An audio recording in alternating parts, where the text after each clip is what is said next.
আসসালামু আলাইকুম। চলে আসলাম আজকে হচ্ছে আমাদের ঐতিহ্যবাহী কালীগঞ্জ বাজারে। আসলে এর আগেও আপনাদেরকে দেখিয়েছি আমি কালীগঞ্জ বাজার, কিন্তু আসলে আমাদের এই বাজারে যে খামারিদের একটা মেলা বসে সেটা আপনাদেরকে দেখানো হয়নি। আসলে আমাদের এই অঞ্চলে এমন কোনো পরিবার আপনি পাবেন না যারা ২-৪-১০টা হাঁস মুরগি পালন না করে। তো আমাদের এই বাজারটা এত বিখ্যাত কারণ হচ্ছে এই জায়গাতে আমাদের পুরো বাকেরগঞ্জ অঞ্চলের সকল মানুষ আসলে যাদের খামার আছে এবং হচ্ছে মোটামুটি ঘরোয়া পরিবেশে যারা হাঁস মুরগি পালন করে তারা প্রত্যেকেই এই যে বৃহস্পতিবার এখানে এই কালীগঞ্জ বাজারটা হয়, তো প্রতি সপ্তাহে একবার এই বাজারটা বসে, শুধু হচ্ছে বৃহস্পতিবার। যাদের খামার আছে এবং যারা নিজস্ব ঘরোয়া পরিবেশে হাঁস মুরগি গরু ছাগল ইত্যাদি পালন করে তারা হচ্ছে প্রতি সপ্তাহে এখানে সবাই যার যা আছে সবকিছু নিয়ে বাজারে চলে আসে। তো এখানে আসলে একটু সাশ্রয়ী মূল্যে আপনি সবকিছু পাবেন এবং এমন কিছু নাই যেটা এই বাজারে আপনি পাবেন না। বিশেষ করে আপনি দেশি অরিজিনাল মোরগ, এরপরে হচ্ছে মুরগি মানে অরিজিনাল পিওর যে জিনিসগুলো চান, হচ্ছে চীনা হাঁস, এরপরে দেশি অরিজিনাল হাঁস, এরপরে হচ্ছে বেইজিং হাঁস বা ইত্যাদি যা কিছু আপনি চান এখানে পেয়ে যাবেন। এরপরে আমি মুরগির বাজারগুলো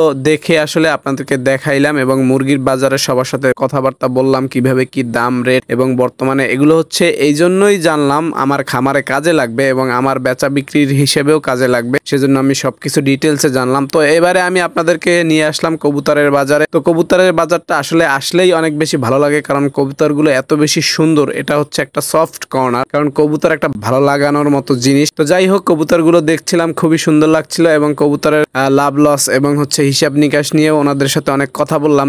যেহেতু আমরা খামারি তাই আসলে সকল বিষয়ে এক্সপিরিয়েন্সের দরকার আছে, কারণ আমরা চাচ্ছি খামারিদের কাছে যা যা থাকা দরকার আমরা যাতে সবকিছুই মানুষকে প্রোভাইড করতে পারি, সবকিছুই দিতে পারি, সেজন্য আমরা সর্বোচ্চ চেষ্টা চালাচ্ছি। আলহামদুলিল্লাহ আমাদের কাছে আপনারা সকল কিছুই পেয়ে যাবেন, সেজন্যই আমরা চেষ্টা করতেছি। তো এখানে এই যে কাকা দেখতেছেন এই যে টুল নিয়ে যাচ্ছে, উনি হচ্ছে আসলে এই কবুতর বিক্রি করে উনি বাকেরগঞ্জে 3 তলা বাড়ি করে ফেলছে এই কবুতর বিক্রি করে। আলহামদুলিল্লাহ, আসলে চেষ্টা এবং সৎ ইচ্ছা থাকলে সবকিছুই সম্ভব। দেখেন কবুতর ছোট্ট একটা জিনিস, আমরা আসলে চিন্তা করি কবুতর পালন করে এমন কি বা করা যায়, কিন্তু মানুষ যদি কঠোরভাবে পরিশ্রম করে এবং সে তার পেশায় ডেডিকেটেড থাকে তাহলে আসলে সবকিছুই সম্ভব। সেখানে আপনার কাজ কোনোটাই ছোট না। তো যাই আসলে আপনি চিন্তা করেন সবকিছুই করা সম্ভব। তো আমরা চলে আসলাম হচ্ছে ছাগলের বাজারে। তো ছাগলগুলো আমরা দেখছিলাম। তো আসলে ছাগলের বিষয়গুলো আমরা পুঙ্খানুপুঙ্খানুভাবে সবকিছু আসলে ডিটেলসে বোঝার চেষ্টা করতেছি, কারণ আমরা চাচ্ছি আমাদের খামারে আমরা সবকিছুই পালন করব। তো এরপরে আমি আসলে ধানের বাজারে চলে আসলাম, ধানের